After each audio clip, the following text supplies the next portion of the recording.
So hello guys, in this video we talk about how to improve your marks from 10 to 120 in NEET UG। सबसे पहले हम लोग बात करेंगे कि ऑर्गेनिक केमिस्ट्री हम लोग करना है। ऑर्गेनिक केमिस्ट्री से हर बार 14-16 क्वेश्चन आता है।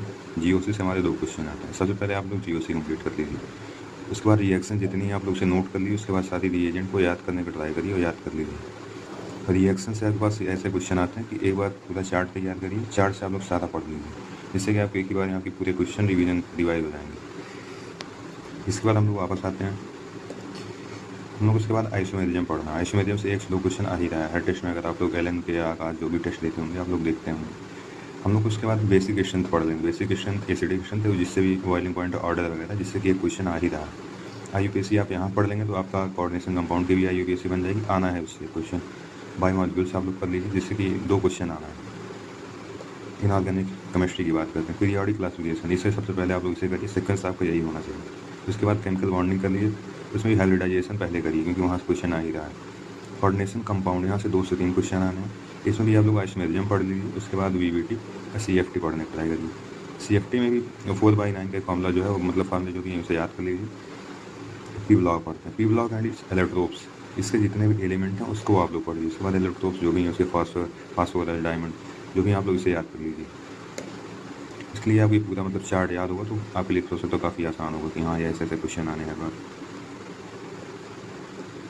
उसके बाद हम लोग डी एंड डेवलप कर लेंगे। डी एंड डेवलप में भी सबसे आसान ही पड़ेगा, आप लोग जितने भी एलिमेंट उनको याद कर लीजिए, उसके बाद ही आप लोग क्वेश्चन करिए। उसके बाद फिजिकल केमिस्ट्री की बात करते हैं। फिजिकल केमिस्ट्री में भी आपको वही करना है जो चैप्टर सबसे आसान है, मोल कॉन्सेप्ट है, वहाँ से 2 क्वेश्चन आना है। एटॉमिक स्ट्रक्चर में आपको क्या करना है, एनर्जी गैप्स आपको याद कर लेना है। एनर्जी गैप याद हो जाएंगे तो आपके लगभग सारे क्वेश्चन बन जाएंगे। रेडबर्ग फार्मूला आप लोग याद कर लीजिए, हाँ वहाँ से हो जाएंगे। अगर टफ क्वेश्चन आता है तो हाइजेनबर्ग अनसर्टेनिटी से आएगा, वहाँ से आप लोगों को क्वेश्चन बन जाना चाहिए। रिडॉक्स रिएक्शन से एक क्वेश्चन आना है, जिससे आप लोग देख पाएंगे कि हाँ यहाँ से क्वेश्चन आया। 2021 का यहाँ से आया था, 2019 का यहाँ से आया था। आप लोग ये मतलब कन्फर्म हो कि हाँ ये यहाँ से क्वेश्चन ही गलत होना चाहिए, क्योंकि यही सबसे आसान टॉपिक है यहाँ पर। अब थर्मोडायनेमिक्स पे आते हैं। थर्मोडायनेमिक्स 1 से 2 क्वेश्चन आने हैं, उसमें भी आप लोग एक चार्ट बना के पूरा याद कर सकते हैं एक बार में कहाँ से कैसे क्वेश्चन आ रहे हैं। उसके बाद सॉल्यूशन आता है। सॉल्यूशन से 2 क्वेश्चन आना है। सॉल्यूशन आप लोग पढ़ लेंगे तो मेरे हिसाब से सबसे आसान यही होगा कि हाँ यहाँ से क्वेश्चन पढ़ लेंगे। ये और मोल लगभग सेम ही पड़ता है, अगर आप मोल पढ़ के इसे पढ़ेंगे तो भी उतना ही आसान होगा आपके लिए। ये करिए। उसके बाद आप लोग टाइम बचता है, उसके बाद यही बार बार रिवाइज करिए, इससे कि आपसे 30 से 32 क्वेश्चन आपसे यहाँ से तैयार हो जाएंगे। अगर टाइम बचता है तो आप इलेक्ट्रोकेमिस्ट्री कर सकते हैं। इलेक्ट्रोकेमिस्ट्री से 2 से 3 क्वेश्चन आना है, वो टफ होंगे लेकिन हाँ वो हो जाएंगे तो आपके मार्क्स सीधे बूस्टअप हो जाएंगे, मार्क्स बढ़ जाएंगे आपके।